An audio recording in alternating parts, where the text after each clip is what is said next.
Charging पण नाही आधीच.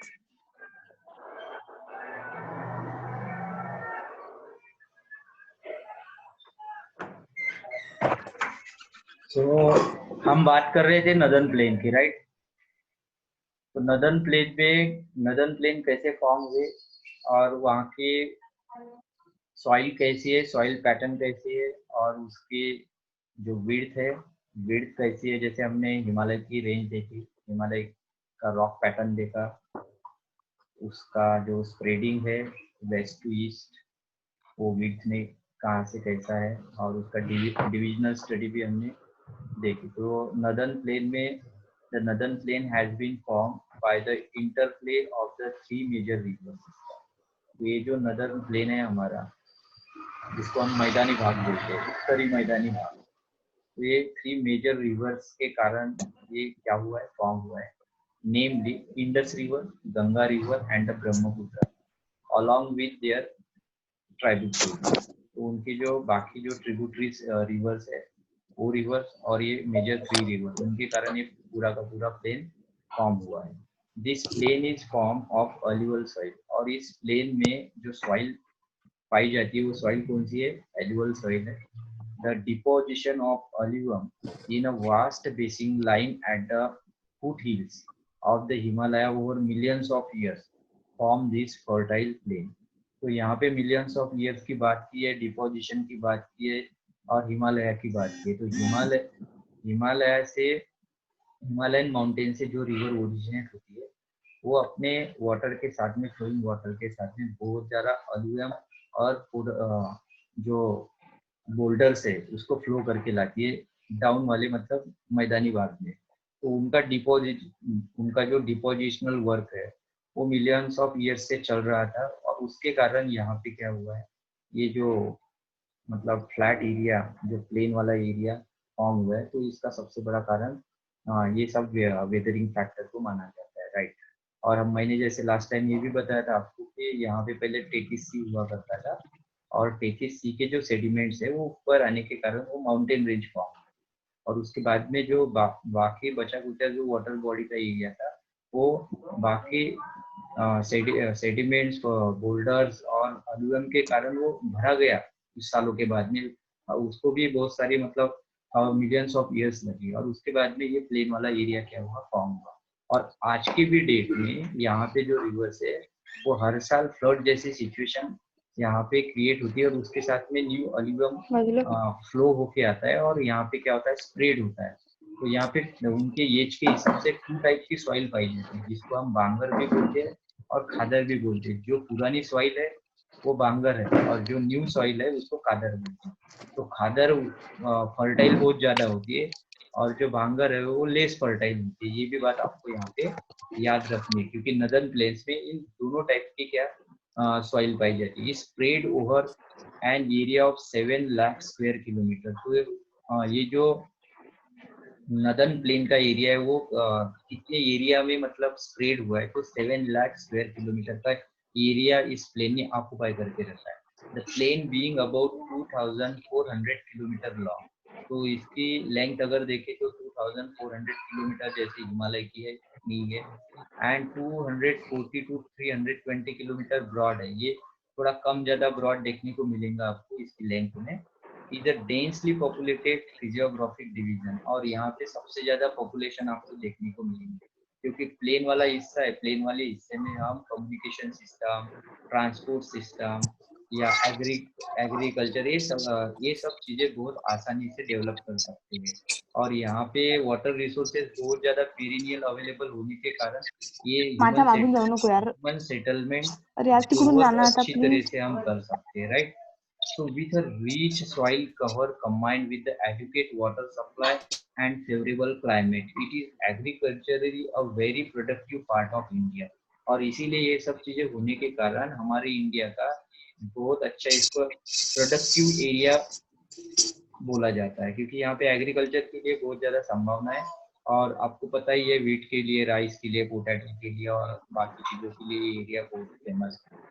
सो यहाँ पे और एक क्वेश्चन है, Majuli in the Brahmaputra river is the largest inhabited rewind island in the world. तो ये वर्ल्ड में सबसे बड़ा रिवर के अंदर में आइलैंड है, जो कि ब्रह्मपुत्र रिवर के कारण बना हुआ है। इसका नेम है माजुली। ये बात आपको याद रखना है, यहाँ पे एग्जाम में बहुत बार पूछा जाता है। The reverse in their lower course, देखो रिवर के दो कोर्स होते हैं, एक अप कोर्स होता है और एक डाउन कोर्स होता है। तो rivers in the lower course split into a numerous channels due to the deposition of state. तो जब रिवर के अलग अलग चैनल्स निकलते हैं और वहाँ पे चैनल्स के थ्रू डिपोजिशन क्या होता है, ग्रो होता है, इंक्रीज होता है, वो अपने साथ में सिल्ट को लेके आते हैं। This channels are known as the distributaries. उसको हम क्या बोलते हैं, डिस्ट्रीब्यूट। देखो किसी रिवर को अगर कोई रिवर आके मिल रही है तो उसको हम ट्राइब्यूटरी बोलते हैं, और कोई एक रिवर अलग अलग ब्रांचेस में जब क्या हो जाती है, डिवाइड हो जाती है, तो वो हर एक ब्रांच को हम क्या बोलते हैं, डिस्ट्रीब्यूटरी बोलते हैं। The northern plain is broadly divided into 3 section. जैसे हिमालय को हमने 3 सेक्शन में डिवाइड किया था, वैसे ही नदर्न प्लेन को भी हमने अलग अलग 3 हिस्सों में बांट दिया है यहाँ पे। The western part of the northern plain is referred to as the Punjab plain. जो पाकिस्तान वाली साइड का जो नदर्न प्लेन है उसको हम पंजाब प्लेन बोलते हैं, क्योंकि इसमें हमारा पंजाब हरियाणा आ जाता है, कुछ जम्मू वाला एरिया आ जाता है, और कुछ नॉर्थ वेस्ट राजस्थान का भी हिस्सा आता है इसमें, right. So form by the Indus and east tributaries. तो ये जो प्लेन फॉर्म हुआ है, तो इसमें इंडस और उसकी जो ट्रिब्यूटरी रिवर्स है उसके कारण ये फॉर्म हुआ है। The larger part of this plain lies in the Pakistan. और मजे की बात तो ये है कि इसका बहुत बड़ा हिस्सा पाकिस्तान में, इंडिया में बहुत कम है। मतलब इसके बेनिफिट पाकिस्तान को मिलते हैं, और पाकिस्तान को जो भी मतलब फूड ग्रेन्स मिलते हैं इसी हिस्से में से मिलते हैं मैक्सिमम। नहीं तो पाकिस्तान के पास में बाकी जो एरिया है वो पूरा माउंटेनस वाला एरिया है, और इसी के लिए वो हमारे यहाँ पे आतंकवाद फैला रहे हैं। उसको ये पता नहीं, भारत बिल्कुल इंटरेस्टेड नहीं है उस एरिया, इसीलिए तो हमने उसको छोड़ के रखा है। ओके, सो ये सब तो एग्जाम के लिए नहीं, लेकिन पता होने के लिए जरूरी है आपको। The Indus and it's tributary, the Jhelum, the Chenab, the Ravi, the Beas and the Sutlej originate in Himalaya. देखो ये जो इंडस की जो ट्रिब्यूटरीज है वो जनरली तो इंडिया में ही क्या होती है, ओरिजिनेट होती है। तो इंडिया ने अगर इसका पानी बंद कर दिया तो पाकिस्तान के लिए प्रॉब्लम क्रिएट हो सकती है। बहुत बार न्यूज में इनका डिस्प्यूट चलता रहता है, लेकिन मैं आपको बता दूं कि वाटर नेचुरल रिसोर्स होता है और उस पर सबका अधिकार होता है। तो इसीलिए अगर हम ह्यूमैनिटी की बात करें तो भारत ने भी ऐसा नहीं करना चाहिए, उनका पानी नहीं रोकना चाहिए, और उनकी तरफ से भी हमें मतलब सपोर्ट मिलना चाहिए। These sections of the plain is dominated by the Doab. Okay, तो ये जो सेक्शन है, तो इस सेक्शन को हम दुआब बोलते हैं। दुआब उस एरिया को बोलते हैं जो 2 रिवर के बीच वाला प्लेन एरिया होता है, उसको दुआब बोलते हैं। ये बात आपको ध्यान में रखना है, ये भी एग्जाम में पूछा जाता है कि दुआब क्या है, डेल्टा क्या है, राइट। ड्यून्स क्या है, ड्यून्स अभी अभी देखा था हमने। तो दुआब किसको बोलते हैं, 2 रिवर के बीच में जो प्लेन वाला एरिया होता है उसको हम यहाँ पे दुआब बोलेंगे। Doab is made up of 2 words, do meaning to and sorry do meaning to and up meaning water. Similarly, Punjab is also made up of 2 words, one meaning 5 and up means water, right? तो पंजाब में 5 rivers होने के कारण उसको पंजाब बोलते हैं। The Ganga plain extend between Ghaggar and Tista river। तो ये बहुत इंपॉर्टेंट है कि गंगा प्लेन जो है वो इन 2 रिवर्स के बीच में आपको स्प्रेड मिलता है। तो ये घग्गर रिवर से स्टार्ट होता है और तीस्ता रिवर तक इसकी बॉर्डर है। It is spread over the states of north India, Haryana, Delhi, UP, Bihar, partly Jharkhand and West Bengal. इतना बड़ा एरिया इसने कवर करके रखा है। To east, okay, particularly in Assam lies the Brahmaputra plain. उसके ईस्ट में ब्रह्मपुत्र प्लेन शुरू हो जाता है, पर्टिकुलरली इन आसाम में मिलता है, lies in the Brahmaputra plain. The northern plains are generally described as a flat land. तो northern plain का जब वर्णन किया जाता है, मतलब डिस्क्रिप्शन किया जाता है, तो इसमें फ्लैट लैंड बोला जाता है with no variation in its relief. और इसमें मतलब ज्यादा आपको वेरिएशन नहीं मिलता है। जैसे आप आपके गांव के बाहर जाओगे तो कुछ आपको प्लेन वाला एरिया मिलेगा जहाँ पे खेती वेती की जाती है, और थोड़ा दूर आगे जाओगे तो हिल वाला एरिया मिलेगा। तो कहीं जाके रिवर मिल जाएगी, तो कहीं जाके फिर से ड्यून्स जैसी सिचुएशन मिलेगी, तो कहीं और फिर माउंटेन जैसी सिचुएशन मिलेगी। तो ये हमारे डेक्कन प्लेटू में देखने को मिलता है, लेकिन वहाँ पे नहीं मिलता ये सब चीजें। वहाँ पे पूरा फ्लैट एरिया एक जैसी फिजिकल फीचर्स आपको देखने को मिलते हैं, इसीलिए तो उसको हम प्लेन बोलते हैं। The northern plains are generally described as a flat land with no variation. इसका मतलब यही हो गया in its relief. It is not true, अब ये ट्रू भी नहीं है बोलते।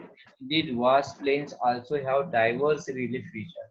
इसमें थोड़े डाइवर्स रिलीफ फीचर्स की वजह, क्योंकि ये रिवर्स एक्चुअली रिवर्स के बेसिन्स होने के कारण इसको यहाँ पे डाइवर्स फीचर्स की बात की गई है। According to the variation in relief feature, the northern plains can be divided into 4 region. The rivers after descending from the mountains deposit pebbles in a narrow belt of about 8 to 16 kilometre. देखो जैसे मैंने पहले बात की थी आपको कि हमारे डेक्कन प्लेटू में जैसे फीचर्स है वैसे फीचर बिल्कुल नहीं है वहाँ पे।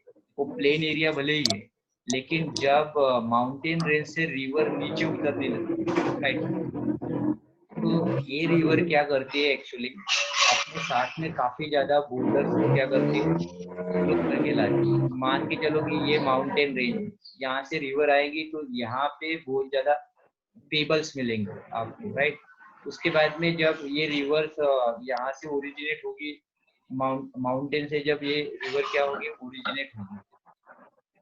थोड़ा सा डायग्राम से समझने की कोशिश करते हैं इसको। मान लो ये माउंटेन है और इस माउंटेन से ये रिवर यहाँ से आ रही है और यहाँ पे बहुत ज्यादा पेबल्स है बोल्डर्स होने के कारण, तो ये पेबल्स के अंदर में यहाँ का वाटर ऐसे क्या हो जाता है, सीप हो जाता है। इसीलिए माउंटेन से ये रिवर जब उतरती है तो यहाँ पे गायब हो जाती है, क्योंकि ये वाटर सभी का वाटर पेबल्स के अंदर चला जाएगा और यहाँ पे रिवर्स क्या हो जाती है, डिसअपियर हो जाती है। और जब यहाँ पे मैदानी एरिया मतलब प्लेन एरिया फिर से फ्लैट एरिया शुरू हो जाता है, तो ये रिवर यहाँ से री ओरिजिनेट हो जाती है, मतलब फिर से दिखना शुरू हो जाती है। तो ऐसी सिचुएशन आपको देखने को मिलती है। और बाद में रिवर वैली के अकॉर्डिंग ये रिवर का नीचे डाउन की तरफ उतरना और स्टार्ट होना ये अपने आप में चलने लगता है। तो इसी आधार पे यहाँ के जो प्लेन्स है वो 4 डिवीजन में इसको क्या किया गया है, मतलब डिवाइड किया गया है। इसको ठीक तरह से अगर हम समझे तो आगे जाके हम इसको समझने की कोशिश करते हैं। देखिए, so the rivers after descending from the mountain, देखो जब रिवर्स माउंटेन से उतरती है, deposits pebbles in a narrow belt, एक बेल्ट वहां पे फॉर्म होता है जो 8 to 16 किलोमीटर का होता है विड्थ में, lying parallel to the slope of the Shivalik. Shivalik की रेंज देखी हमने, वो शिवालिक जस्ट शिवालिक के बेस में 8 to 12 किलोमीटर का एक बेल्ट है जहाँ पे टेबल्स पाए जाते हैं, और ऊपर से जो रिवर्स उतरने लगती है वो इस टेबल में गायब हो जाती है। It is known as the Bhabar, इसको भाबर बोलते हैं। आई होप कि आपके समझ में आ रहा होगा। माउंटेन से जो रिवर नीचे उतरती है उसके बाद में 8 to 12 किलोमीटर का जो एरिया है वहाँ पे सिर्फ पेबल्स देखने को मिलती है, और पेबल्स होने के कारण वाटर उसमें सीप हो जाता है और डिसअपियर हो जाता है। तो ऐसे एरिया को 8 to 12 किलोमीटर का जो बेल्ट है उसको हम भाबर बोलते हैं। All the stream disappear in this Bhabar से, ओके। तो रिवर की जो स्ट्रीम है वो किस बेल्ट में डिसअपियर हो जाती है, उस बेल्ट का नाम पूछा जाता है एग्जाम में, इसीलिए इसको भी आपको याद रखना ही होगा। वैसे चारों डिवीजन बहुत इंपॉर्टेंट है। साउथ ऑफ दिस बेल्ट, उस बेल्ट के ठीक नीचे, द स्ट्रीम्स एंड रिवर्स री इमर्ज, फिर से ये रिवर्स दिखने लगती है क्योंकि पेबल्स वाला हिस्सा अभी खत्म हो जाता है, and create a wet swampy and marshy region. अभी लैंड के ऊपर में आ जाने के कारण वहां पे सॉइल होती है, और सॉइल में जब ये रिवर स्ट्रीम स्प्रेड हो जाती है तो मार्शी एरिया फॉर्म हो जाता है, जैसे कच्छ वाले एरिया में आपको देखने को मिल रहा है। वैसी सिचुएशन यहाँ पे बनना शुरू हो जाता है, तो उस एरिया को हम तेराई बोलते हैं या तराई बोलते हैं, ये याद रखना। अभी पहले देखो हमने भाबर को समझा, उसके बाद में तेराई को, ठीक है। दिस वॉज अ चीपली forested region full of wildlife, और इस रीजन में आपको फॉरेस्ट देखने को मिलते हैं, जैसे जिम कॉर्बेट नेशनल पार्क हो गया या दुधावा नेशनल पार्क, और भी पंजाब हरियाणा में ये सिचुएशन देखने को मिलती थी पहले, लेकिन बाद में माइग्रेशन होने के कारण यहाँ के फॉरेस्ट को क्लियर किया गया और एग्रीकल्चर के लिए इस लैंड को यूज किया गया। The forest have been clear to create the agricultural land and to settle migrants from Pakistan after partition. जैसे कि मैंने बताया आपको, locate Dudhwa national park in this region, तो ये दुधावा नेशनल पार्क को आपको मैप में दिखाना है, यूपी में पड़ता है। एक लौता बहुत अच्छा पार्क है यूपी का। The largest part of the northern plain is formed of older alluvium. तो ये नदर्न प्लेन का जो बहुत बड़ा एक हिस्सा है वो ओल्डर अलुवियम से क्या हुआ है, फॉर्म हुआ है, जिसको हम कौन सी सॉइल बोलते हैं, भांगर सॉइल बोलते हैं, ये याद रखना है आपको। दे लाई अबव द फ्लड प्लेन, तो जिस एरिया में फ्लड प्लेन आती है उससे ये काफी थोड़ा सा एलिवेटेड, उसकी अल्टीट्यूड थोड़ी ज्यादा होती है, ये भी बात यहाँ पे याद रखना है आपको। The lie above the flood plains of the reverse and present a terrace like feature, और ये टेरेस लाइक फीचर होता है जैसे आप उत्तराखंड में वगैरह देख सकते हो आसान, तो यहाँ पे टेरेस फार्मिंग बहुत फेमस है। This part is known as the Bhangar, तो इस पार्ट को भांगर बोलते हैं क्योंकि भांगर टाइप की ये सॉइल होती है और इसमें कंकर होते हैं। एक बात याद रखिए आप, क्या होती है इसमें, कंकर पार्टिकल बहुत ज्यादा होती है, और इसके अगेंस्ट में जो लोअर कोर में जो सॉइल पाई जाती है उसको हम क्या बोलते हैं, खादर सॉइल बोलते हैं, जो न्यूली सॉइल होती है। The soil in this region contain the calcareous deposits locally known as the kankar, इसलिए, और इसमें देखो केमिकल कंपोजिशन का नेम दिया है और इसको लोकल लैंग्वेज में कंकर बोलते हैं। The newer younger deposits of the flood plain, जहाँ पे फ्लड प्लेन वाला एरिया हमेशा रिवर फ्लड लेके आती है, ऐसे एरिया में जो सॉइल फॉर्म होती है उसको हम खादर बोलते हैं। They are renewed almost every year, और ये हर साल रिन्यू होती है, हर साल मतलब रेनफॉल के कारण यहाँ पे फ्लड वाली सिचुएशन आती है, तो यहाँ पे जो अलुवियम फ्लो होके आता है तो वो न्यू होता है, और इसीलिए यहाँ की सॉइल बहुत ज्यादा फर्टाइल होती है एज कम्पेयर टू बांका, दस ideal for the intensive agriculture, और इसीलिए यहाँ पे एग्रीकल्चरल प्रैक्टिसेस बहुत ज्यादा आपको देखने को मिलती है। सो आई होप यहाँ तक क्लियर होगा। देखो बेटा, ये जो अभी तक हमने समझने की कोशिश की, इसका एक डायग्राम बनाना होगा। तो इस डायग्राम में आपको क्या करना होगा, सबसे पहले आप माउंटेन बनाओगे। क्या बनाओगे, माउंटेन। माउंटेन बनाने के बाद में माउंटेन से रिवर फ्लो होती हुई आपको दिखाना है। उसके बाद में माउंटेन के बेस में आपको 8 to 12 किलोमीटर का एक बेल्ट को शो करना है, जिसको हमने क्या बोला था, बताइए, जहाँ पे पेबल्स पाए जाते हैं। बाबर बोला था। हेलो, यस, मेरी आवाज आ रही है ना सबको? Yes sir. राइट। उसके बाद में रिवर क्या होती है, इस बेल्ट में जब एंटर करती है तो डिसअपियर हो जाती है। उसके बाद में जब प्लेन वाला एरिया लगता है तो वहां पे रिवर फिर से रीमर्ज हो जाती है, मतलब फिर से दिखना शुरू हो जाती है। जब वो लैंड एरिया में इंटर कर जाती है तो वहां के सॉइल में वाटर स्प्रेड होने के कारण वो मार्शी एरिया को फॉर्म करती है, और वहां पे फिर नेचुरल वेजिटेशन को प्रॉपरली एडुकेट सिचुएशन होने के कारण वहां पे नेचुरल वेजिटेशन ग्रो होता है। तो ग्रो होता है मतलब वहां पे फॉरेस्ट जैसी सिचुएशन आपको देखने को मिलती है, तो उस एरिया को हम तेराई बोलते हैं। क्या बोलते हैं, तेराई। तेराई से जब आपके रिवर्स आगे की ओर बढ़ने लगती है, तेराई, तेराई या तराई, व्हाटएवर, राइट, स्पेलिंग को देखना चाहिए, बोलने में कुछ नहीं है, उसको कॉल कर देंगे, राइट, स्पेलिंग पे ध्यान देना है आपको। तो उसके बाद में रिवर जब आगे बढ़ने लगती है तो यहाँ पे फिर डाउन स्लोप, देखो वेस्ट से लेके ईस्ट तक ये नदर्न प्लेन का डाउन एरिया है, मतलब अल्टीट्यूड लो होती जाती रहती है, और 300 मीटर का डिफरेंस यहाँ पे जनरली देखने को मिलता है आपको।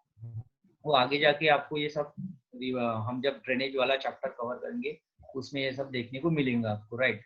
सो उसके बाद में जो सॉइल आपको देखने को मिलती है वो रिवर का अप कोर्स होगा, तो उसको हम भांगर बोलेंगे। और लोअर एज में जो फ्लड प्लेन्स होते हैं वहां पे आपको कौन सी सॉइल देखने को मिलती है, दैट इज खादर। तो ये अल्टरनेट ये सब पैटर्न आपको यहाँ पे देखने को मिलता है। खडर। खदर नहीं बेटा, खादर, खादर, ओके, जैसे वैसे ही पढ़ना है आपको। सो आई होप कि यहाँ तक क्लियर होगा आपका।